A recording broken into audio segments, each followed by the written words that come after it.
ಬೆಳಗಾವಿ ಜಿಲ್ಲೆಯ ಚಿಕ್ಕೋಡಿ ತಾಲೂಕಿನ ಕಡಕಲಾಟ ಗ್ರಾಮದಲ್ಲಿ ಅಕ್ರಮ ಸಂಬಂಧಕ್ಕಾಗಿ ಪತಿಯನ್ನೇ ಪತ್ನಿ ತನ್ನ ಪ್ರಿಯಕರನ ಜೊತೆ ಸೇರಿ ಕೊಲೆ ಮಾಡಿರುವ ಭೀಕರ ಘಟನೆ ತಡವಾಗಿ ಬೆಳಕಿಗೆ ಬಂದಿದೆ. ಕಡಕಲಾಟ ಗ್ರಾಮದ ರಾಘು ಗಾವಡೆ ಸುಮಾರು 40 ವರ್ಷ. ಈತ ಕೊಲೆಯಾದ ದುರ್ದೈವಿ ಪತಿಯಾಗಿದ್ದು, ಈತನ ಹೆಂಡತಿ ಬಂಗಾರಿ ಗಾವಡೆ ಹಾಗೂ ಆಕೆಯ ಪ್ರಿಯಕರ ರಘುನ ಸಹೋದರ ಸಂಬಂಧಿಯೇ ಆಗಿದ್ದ ರಾಮ ರಾಣಾಗೆ ಸೇರಿ ಈ ಕೃತ್ಯ ಎಸಗಿದ್ದಾರೆ. ಕೂಲಿ ಹಾಗೂ ಕುರಿ ಕಾಯುವ ಕೆಲಸ ಮಾಡುತ್ತಿದ್ದ ರಾಘುನನ್ನ ಹೊಲಕ್ಕೆ ಕರೆಸಿ ಇಬ್ಬರು ಸೇರಿ ಕೊಲೆ ಮಾಡಿ ಶವವನ್ನ ಬಗೆದು ಹೂತು ಹಾಕಿದ್ದಾರೆ.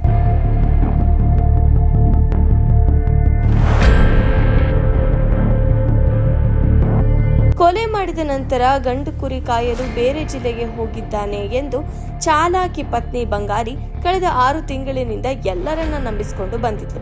ಆದರೆ 6 ತಿಂಗಳಾದರೂ ತಮ್ಮ ಮರಳದಿದ್ದಾಗ ಅನುಮಾನಗೊಂಡ ರಾಘುನ ಅಣ್ಣ ಲಗಮಣ್ಣ ಗ್ರಾಮದ ಹಿರಿಯರ ಗಮನಕ್ಕೆ ತಂದು ಪತ್ನಿಯನ್ನ ತೀವ್ರ ವಿಚಾರಣೆಗೆ ಒಳಪಡಿಸಿದಾಗ ವಿಧಿ ಇಲ್ಲದೆ ಬಂಗಾರಿ ಸತ್ಯ ಬಾಯ್ಬಿಟ್ಟಿದ್ದಾಳೆ.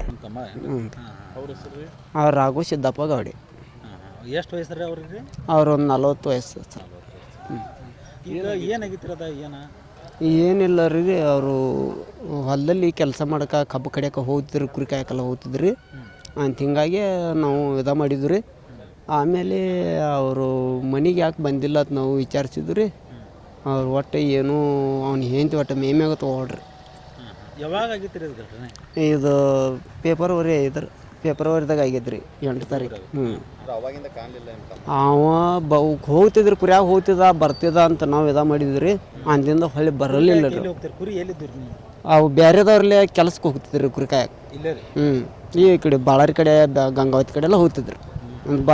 ಹೋಗ್ತಿದ್ವು ಇಲ್ಲಿ ಕಬ್ಬ ಕಡೆಗೆ ಭೀ ಹೋಗ್ತಿದ್ದ ಅಂತ ಮತ್ತೊಂದು 2-3 ತಿಂಗಳು ನೋಡಿದ್ರು ಒಟ್ಟು ಬರಲಿಲ್ಲ ರೀ ಅವರು. ಅಂತ ಹಿಂಗಾಗಿ ಇದು ಆದದ್ದು ಗೊತ್ತೇ ಇಲ್ಲ ರೀ. ಒಂದು 2-3 ಸಲ ಕಂಪ್ಲೇಂಟ್ ಕೊಡಕ್ಕೆ ಭೀ ಬಂದು ರೀ. ಒಂದು 2 ಸಲ ಬಂದು ರೀ. ಆಕೆ ಒಟ್ಟು ಕಂಪ್ಲೇಂಟ್ ಕೊಡ್ಬಿಡುವಳ್ರಿ. ಆಕೆ ಅವ್ನು ಏನಂತ ಕಂಪ್ಲೇಂಟ್ ಕೊಡ್ಬಿಡುವಳ್ರಿ. ಆಕೆ ಬಂಗಾರಿ ರಾಘು ಗಾವಡಿ. ಅವ ಸಂಶಯ ಅಂದ್ರೆ ಅವ ಒಟ್ಟು ನಮ್ಮ ಯವ್ಸ್ ಹತ್ರನೂ ಊರಿಗೆ ಬರಲಿಲ್ಲ ರೀ.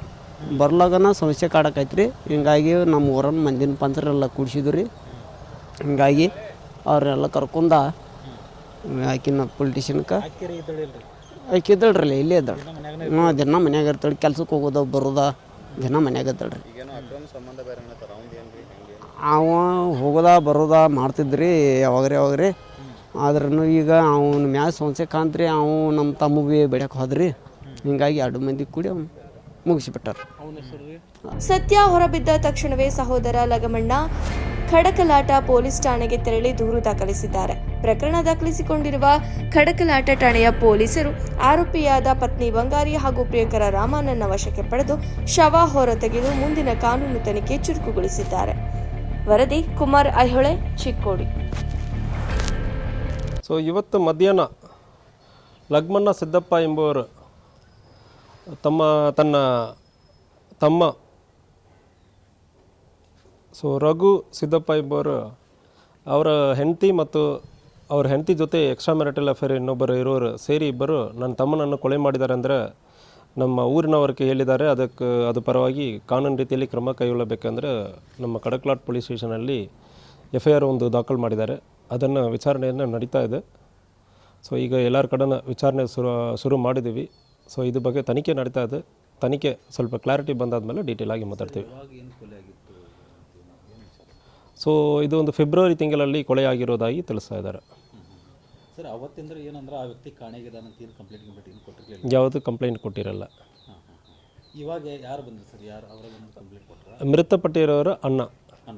ಮೃತಪಟ್ಟಿರೋರ ಅಣ್ಣ ನನ್ನ ತಮ್ಮ ಇನ್ನೂ ಕೂಡ ಬಂದಿಲ್ಲಲ್ಲ, ಯಾಕೆ ಬಂದಿಲ್ಲ ಅಂದರೆ ಹೇಳಿ ಒಂದು ಕಂಪ್ಲೇಂಟನ್ನು ಕೊಟ್ಟಿದ್ದಾರೆ. ವಿಚಾರಣೆ ಮಾಡಿದ್ದಾರೆ. ಫಸ್ಟ್ ಕರ್ಕೊಂಡೋಗಿ ಮನೆಯಲ್ಲೇ ವಿಚಾರಣೆ ಮಾಡೋ ಸಂದರ್ಭದಲ್ಲಿ ಮೃತಪಟ್ಟಿರೋರು ಇಷ್ಟು ದಿವಸ ಆಯಿತು ಕುರಿ ಮೇಯಿಸೋಕ್ಕೆ ಹೋಗಿದ್ದಾರೆ ಅಂತ ಹೇಳ್ತಾ ಇದ್ದಾರೆ. ಈಗ ಮಳೆಗಾಲ ಬಂದಾದ್ಮೇಲೆ ಕುರಿ ಮೇಯಿಸೋರು ಎಲ್ಲರೂ ಬಂದಿದ್ದಾರೆ, ಕುರಿಗಳೆಲ್ಲ ಬಂದಿದೆ. ತಮ್ಮನ ಯಾಕೆ ಬಂದಿಲ್ಲ, ಬನ್ನಿ ಸ್ಟೇಷನ್ಗೆ ಹೋಗಿ ಕಂಪ್ಲೇಂಟ್ ಕೊಡೋಣ ಅಂದರೆ ಇಲ್ಲ ನಾವು ತಪ್ಪು ಮಾಡಿದ್ವಿ ಅಂದರೆ ಹೇಳಿರೋದಾಗಿ ತಿಳಿಸ್ತಾ ಇದ್ದಾರೆ. ಅದಾದಮೇಲೆ ಇವರೇ ಕೊಲೆ ಮಾಡಿದ್ದಾರೆ ಅಂದರೆ ಇಲ್ಲಿ ಬಂದು ಕಂಪ್ಲೇಂಟ್ ಕೊಟ್ಟಿದ್ದಾರೆ. ಅಲ್ಲಿ ಒಪ್ಕೊಂಡಿರೋದಾಗಿ ತಿಳಿಸ್ತಾ ಇದ್ದಾರೆ. ಉಳಿದ ಎವಿಡೆನ್ಸ್ ಎಲ್ಲ ಕಲೆಕ್ಟ್ ಮಾಡಬೇಕು ನಾವು. ಎವಿಡೆನ್ಸ್ ಕಲೆಕ್ಟ್ ಮಾಡೋದಕ್ಕೆ ಮುಂಚೆ ಏನಾಗಿದೆ ಅಂದರೆ ನಾವು ತಿಳಿಸೋಕ್ಕಾಗಲ್ಲ. ಕಂಪ್ಲೇಂಟ್ ಕೊಟ್ಟಿರೋದು ಕೊಲೆ ಆಗಿರೋದಾಗಿ ನಮ್ಮ ಜೊತೆ ಕನ್ಫರ್ಸ್ ಮಾಡಿದ್ದಾರೆ. ಎಕ್ಸ್ಟ್ರಾ ಜುಡಿಷಿಯಲ್ ಕನ್ಫೆಷನ್ ಅಂದರೆ ಹೇಳ್ತೀವಿ. ನಮ್ಮ ಜೊತೆ ಎಕ್ಸ್ಟ್ರಾ ಜುಡಿಷಿಯಲ್ ಕನ್ಫೆಷನ್ ಮಾಡಿದ್ದಾರೆ, ಕ್ರಮ ಕೈಗೊಳ್ಳಿ ಅಂದರೆ ಹೇಳ್ತಾ ಇದ್ದಾರೆ. ಈಗ ತನಿಖೆ ನಡೀತಾ ಇದೆ. ಸರ್ ಅಂದ್ರೆ ನಿಮ್ಗೆ ಮೇಲ್ನೋಟಕ್ಕೆ ಸರ್ ಕೊಲೆ ಮಾಡ್ತಾವ್ರೆ ಎಷ್ಟು ಜನ ಅದಾರೆ ಅಂತೀವಿ, ಎಷ್ಟು ಜನ ಕೂಡಿ? ಮೇಲ್ನೋಟಕ್ಕೆ ಇವರು ಕಂಪ್ಲೇಂಟಲ್ಲಿ ಕೊಟ್ಟಿರೋದು 2 ಜನ ಮೇಲೆ ಕಂಪ್ಲೇಂಟ್ ಕೊಟ್ಟಿದ್ದಾರೆ. ಅಕ್ರಮ ಸಂಬಂಧ ಇದು ಅಂತ ಹೇಳಿದ್ದಾರೆ. ವಿಚಾರಣೆ ನಡೀತಾ ಇದೆ. ಯಾರ್ಯಾರ ಮೇಲ್ಗಡೆ ಆರೋಪ ಮಾಡಿದ್ದಾರೆ ಅವರ ಕಡೆ ವಿಚಾರಣೆ ನಡೀತಾ ಇದೆ. ಅಂದ್ರೆ ಏನು ಸರ್ ಕೊಲೆ ಅಂದರೆ ಯಾವ ರೀತಿ ಮಾಡಿದ್ದಾರೆ, ಏನು ತನಿಖೆ ಆದಮೇಲೆ ಗೊತ್ತಾಗುತ್ತದೆ. ತನಿಖೆ ಆದಮೇಲೆ ಡೀಟೇಲ್ ಆಗಿ ಇನ್ನೊಂದು ಸಾರಿ ಮಾತಾಡ್ತೀವಿ.